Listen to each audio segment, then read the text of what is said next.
कार्यक्रम आहे बघा, महिला मातांचा मेळावा आहे, त्यासाठी मी आज इथे आलेली आहे।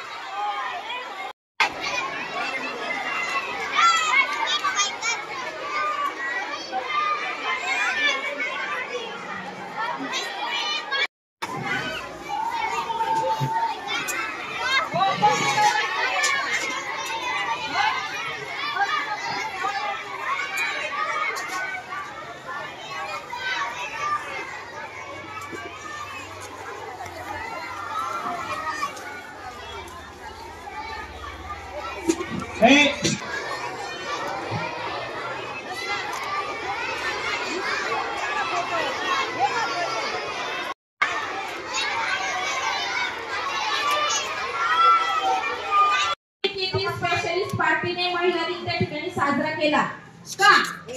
8 मार्च का अमेरिकेमध्ये हा दिवस महिला दिन म्हणून साजरा केला? तर बघा की 1917 मध्ये 8 मार्च रोजी अमेरिकेमध्ये रशियामध्ये महिलांनी एक संप पुकारला होता। कशासाठी संप पुकारला होता? की महिलांना मतदानाचा हक्क मिळावा। म्हणजे त्या काळी महिलांना मतदानाचा हक्क नव्हता, जसा की महिलांना शिक्षणाचा अधिकार नव्हता, त्याचप्रमाणे महिला या मतदान करू शकत नव्हत्या। मग महिला घरदार सर्व काही सांभाळू शकते, तर मग तिला मतदान, तिच्या मताचा अधिकार, तिला नोंदवण्याचा अधिकार मिळाला पाहिजे। म्हणून न्यूयॉर्क मधील महिलांनी, रशियामधील महिलांनी काय केला होता? एक संप पुकारला होता 8 मार्च 1917 रोजी। आणि या संपाचं फलित असं झालं की या महिलांना काय झाला? मतदानाचा अधिकार त्या ठिकाणी मिळाला।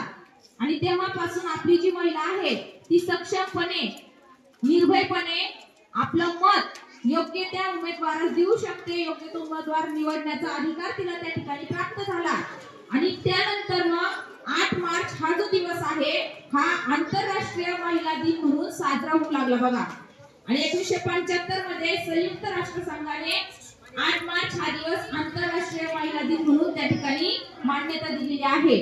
आणि त्याचंच फलित म्हणून बघा की आपल्या महाराष्ट्रामध्ये अनेक अशा कर्तृत्ववान महिला होऊन गेल्या की ज्या मातेने या महाराष्ट्राला एक नव्हे 2 छत्रपती बहाल केले।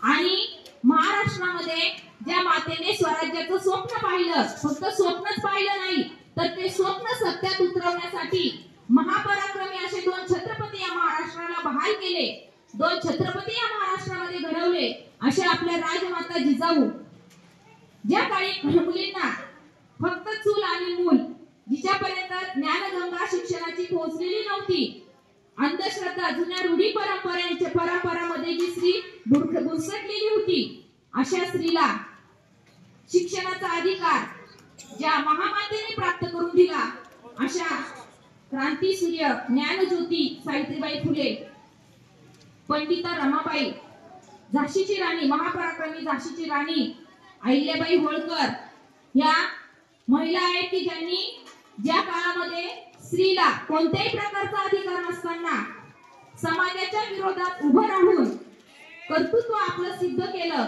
आणि आपल्या कर्तृत्वाने समाजातील स्त्री जागृत केली, स्त्रीला ज्ञानाचा सर्व प्रकारचा अधिकार त्या ठिकाणी प्राप्त करून दिला। आणि त्यांच्या या पराक्रमाचं फलित म्हणून बघा आजची जी स्त्री आहे ती प्रत्येक क्षेत्रामध्ये अव्वल आहे बघा। प्रत्येक क्षेत्रामध्ये स्त्रीने उडी मारलेली आहे, अंतराळात आपली स्त्री पोहोचलेली आहे, आपली स्त्री पायलट आहे, देशाच्या राष्ट्रपती पदापर्यंत ती पोहोचलेली आहे। आणि असं कोणतंच क्षेत्र नाही, कोणताच व्यवसाय नाही की त्या ठिकाणी स्त्री मागे आहे बघा। आणि हे सर्व जे काही कर्तृत्ववान महिला आपल्या समाजात निर्माण झाल्या, या सर्वांचं श्रेय या सर्व आपल्या महामातांना जातं। अतोनात यातना त्या काळी त्यांनी सहन केल्या। आजच्या स्त्रीला तसा त्रास नाहीये बघा, आहे का? नाही। आपली स्त्री आता उंच मानेने, ताठ मानेने पुरुषाच्या खांद्याला खांदा लावून नव्हे तर पुरुषाच्या एक पाऊल पुढे टाकून ती आपली मान उंचावत आहे, प्रत्येक क्षेत्रात ती अग्रेसर आहे। आणि त्यामुळे आजकालची जी पिढी आहे ती सुजाण सुसंस्कृत पिढी या ठिकाणी निर्माण होत आहे। त्यामुळे काय होत आहे की समाजातील जो काही अन्याय अत्याचार आहे तो बऱ्यापैकी त्या ठिकाणी थांबत आहे, अत्याचाराला आळा बसत आहे। मग अशा या कर्तृत्ववान महिलांचा आदर सन्मान या ठिकाणी झाला पाहिजे, म्हणून आपण 8 मार्च हा जो दिवस आहे तो आंतरराष्ट्रीय महिला दिन म्हणून साजरा करतो। मग आजच्या दिवशी एक जी स्त्री आहे ती स्त्री माता, बहीण, मुलगी, सून अशा वेगवेगळ्या भूमिका निभावत असते बघा। मग अशा वेगवेगळ्या भूमिका निभावत असताना कुटुंबातील व्यक्तीने, समाजातील माणसाने सुद्धा तिच्या वेगवेगळ्या भूमिकेचा त्या ठिकाणी आदर केला पाहिजे, योग्य तो आदर सन्मान तिला मिळाला पाहिजे आणि तिला कोणत्याही प्रकारची अडचण आली तर त्या ठिकाणी तिला मदत केली पाहिजे। कारण समाजामध्ये, कुटुंबामध्ये स्त्रीचं खूप महत्व आहे बघा। 2 दिवस समजा तुमची आई गावाला गेली तर काय होतं रे तुमच्या घरामध्ये, सांगा बरं। बस जेवायला नाही भेटत, अजून कपडे धुतल्या नाही जात, हा करमत नाही, आणखी करमत नाही, बर आणखी काय होतं, हा गोडके जेवायला भेटत नाही, बरोबर की नाही। म्हणजे आई ही जी आहे ती तुम्ही तिच्या पोटात असेपर्यंत, तिच्या पोटात असल्यापासून ती आई तुमची काळजी घेत असते, बरोबर की नाही। हा, आईच्या उदरातून, आईच्या गर्भातून आपण जन्म घेतो, 9 महिने ही आई आपल्यावर संस्कार करत असते पोटात असताना सुद्धा। आणि ज्या वेळेस आपण जन्म घेतो त्यावेळेस आतोनात यातना आपण सहन, ती आई जी आहे ती आतोनात यातना सहन करून तुम्हाला जन्म देत असते बघा। कारण बाळाला जन्म देताना किती त्रास होतो, किती यातना असतात, या यातना एक स्त्री जाणू शकते। आणि त्याच आईला आपण थोडे मोठे झाल्यानंतर तिचं ऐकत नाही, तिला माघारी बोलतो, म्हणजे मग तिने तुम्हाला जन्म देऊन योग्य चूक केली का, सांगा बरं, नाही। मग आपण आपल्या आईचं काय केलं पाहिजे, काय केलं पाहिजे, आईचं आदर केला पाहिजे, आई जे काय आपल्याला सांगेल ते ऐकलं पाहिजे। आई सकाळी आपल्या आधी उठून आपल्याला जो गरम गरम डबा बनवून देते, जी ताजी ताजी भाजी पोळी आपल्यासाठी बनवून देते, ती आपण काय करतो, ह्या कोपऱ्यात एक तुकडा टाक, त्या कोपऱ्यात एक तुकडा टाक, त्या चपातीला, त्या भाजीला, भाकरीला काहीच महत्व नाही का। ती आपल्या घरापर्यंत आणण्यासाठी आपले वडील धडपडत असतात, कष्ट करत असतात, उन्हातानात शेतकरी दादा सुद्धा आपल्या शेतात राबत असतो आणि मग ती तुम्हाला काय फक्त आईचा डबा त्या ठिकाणी मिळत असतो, त्यामुळे तुम्हाला त्या डब्याची किंमत नसते, बरोबर आहे की नाही। पण या भाकरीची जी गोष्ट आहे ती खूप खडतर आहे, भाकरीचा जो प्रवास आहे तो खडतर आहे। ती भाकरी चपाती एवढ्या सहजासहजी आपल्या ताटात येत नाही, त्यामुळे आपण तिचं मोल राखलं पाहिजे, त्या भाकरीची किंमत आपल्याला कळली पाहिजे। त्यासाठी आपल्या आई बापांच्या कष्टाची जाणीव ठेवा। आपण जी काही वस्तू आपल्या आई वडिलांकडे मागतो ती आपल्याला लगेच मिळते, पण ती मिळण्यामागे त्यांचं कष्ट किती आहे। कारण आई वडिलांची एकच अपेक्षा असते की जे हाल आपण सहन केले, जे कष्ट आपण सोसले ते आपल्या मुलांच्या वाट्याला यायला नको, बरोबर की नाही, नाही बरोबर की नाही।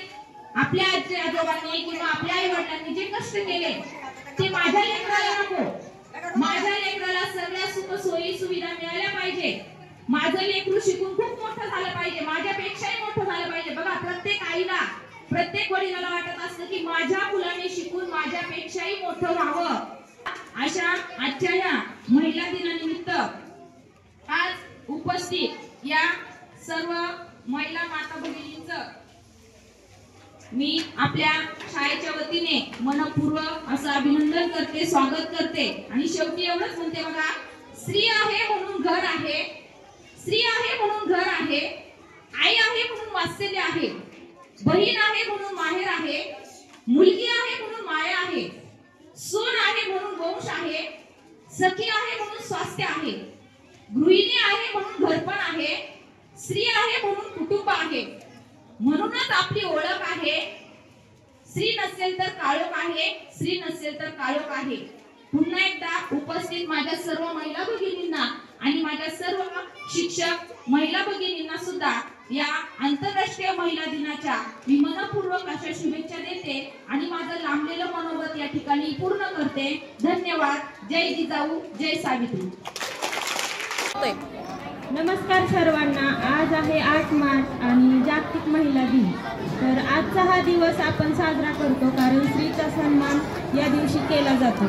पण आजचा फक्त हा दिवस एक पुरेसा आहे का स्त्रीचा सन्मान करण्यासाठी? तर आयुष्यात प्रत्येक दिवशी स्त्री झगडत असते, झटत असते आपल्या कुटुंबासाठी. स्त्रीचा प्रत्येक दिवस उगवतो तो कष्टासाठीच. म्हणजे बघा, आपण पाहतो की स्त्री ही घरात चूल मूल बघून परत नोकरी सुद्धा करते. आजकाल स्त्रिया किती पुढे गेलेल्या आहेत आपल्याला माहिती आहे. स्त्रिया ह्या पुरुषांच्या खांद्याला खांदा लावून नाही तर एक पाऊल पुढे गेलेल्या आहेत. आजकाल सर्व क्षेत्रामध्ये स्त्रिया आघाडीवर आहेत आणि हे सर्व म्हणजे त्यांचं करिअर सांभाळून, घरदार सांभाळून ह्या महिला करत आहेत. म्हणजे स्त्रीमध्ये किती शक्ती आहे हे तर आपल्याला माहितीच आहे. आता पूर्वीच्या काळी पण आपण पाहिलेलं आहे की जिजामाता सावित्रीबाई फुले यांनी किती कष्टातून स्त्रियांना मान सन्मान मिळावा यासाठी प्रयत्न केला आहे. जिजाऊ मातांनी तर किती अपार कष्ट केले. त्यांचं किती स्वप्न होतं की स्वराज्याची निर्मिती व्हावी, त्याच्यासाठी त्यांनी शिवराय घडवले. तसंच आजच्याही स्त्रीने आपल्या घरात शिवबा जन्माला यावा, शिवबा घडावा यासाठी प्रयत्न केला पाहिजे. काय आणि किती बोलणार तिच्याबद्दल नाही, मी तरी निदान आज तिचे गोडवे घालणार नाही. कारण एक दिवसात असणारा तो विषय नाही. ती आजच्या काळातली असो किंवा जुन्या काळातली, फरक कुठे पडतो? तुझी सकाळ काही बदलणार नाही. झाशीची राणी आऊसाहेब, लता दिदी, सावित्रीबाई फुले यांच्याबद्दल तुम्ही भरभरून नेहमीच बोलता, पण घरातल्या तर नक्कीच आपण जयती म्हणजे आपण जय मिळवू शकतो कोणत्याही क्षेत्रामध्ये, कोणत्याही कामामध्ये. आणि म्हणून छत्रपती संभाजी महाराजांनी सांगितल्याप्रमाणे प्रत्येक कुटुंबातील महिलेचा सन्मान हा केला गेलाच पाहिजे. तुम्ही तर छोटे आहात, तुम्ही म्हणताल मग आम्ही कसं सन्मान करायचा? छोटं छोटं तुम्हाला वर्तन करता येईल, छोटं तुम्हाला वागणूक देता येईल. आपली जी आई आहे त्या आईच्या कामात आपल्याला मदत करता येईल. आणखीन एक, आजच्या दिवशी महिला दिना दिवशी आपली आई तर आपलं कोड कौतुक कायमच करत असते. पण तुम्ही आज घरी जाऊन काय करायचंय? आपल्या घरातील ज्या काही महिला भगिनी आहेत, आपली आजी असेल, आपली आई असेल, आपली आत्या असेल, त्यांना तुम्ही त्यांचं औक्षण करायचे आज. आणि एक छोटस गुलाब पुष्प जरी तुम्ही त्यांना दिलं तरी आजच्या दिवसाचं औचित्य साधलं असं म्हटलं जाईल. तुम्ही करणार ना सगळेजण? फक्त एक छोटस फूल द्यायचं. मुलं म्हणतात आम्ही काय कसं काय करायचं? काही नाही, मुलांनी जरी आपल्या आईला औक्षण केलं तरी सुद्धा चालतं. तुम्ही जरी तुमच्या मम्मीचं, तुमच्या आईचं, तुमच्या आजीचं, आत्याचं औक्षण केलं, त्यांना एक छान छोटस गुलाबाचं फूल दिलं तरी सुद्धा आजच्या या महिला दिनाचं औचित्य आपल्याला नक्कीच साधलं जाईल. आणि म्हणून उपस्थित सर्व ज्या महिला भगिनी आहेत, पालक आहेत, आमच्या शाळेतील सर्व सहशिक्षिका, आपण सर्वजण इथे आलात, कार्यक्रमाची शोभा वाढवली, त्याबद्दल आमच्या शाळेच्या वतीने आणि पूर्ण शिक्षक स्टाफच्या वतीने आपलं मी आभार मानते आणि अध्यक्षांच्या परवानगीने कार्यक्रम संपला असं जाहीर करते. धन्यवाद. चला, ते मागाचे मुलं कोण होते? गोणी घेऊन आलेले सोनार आर्यन ते चौथीचे. आपण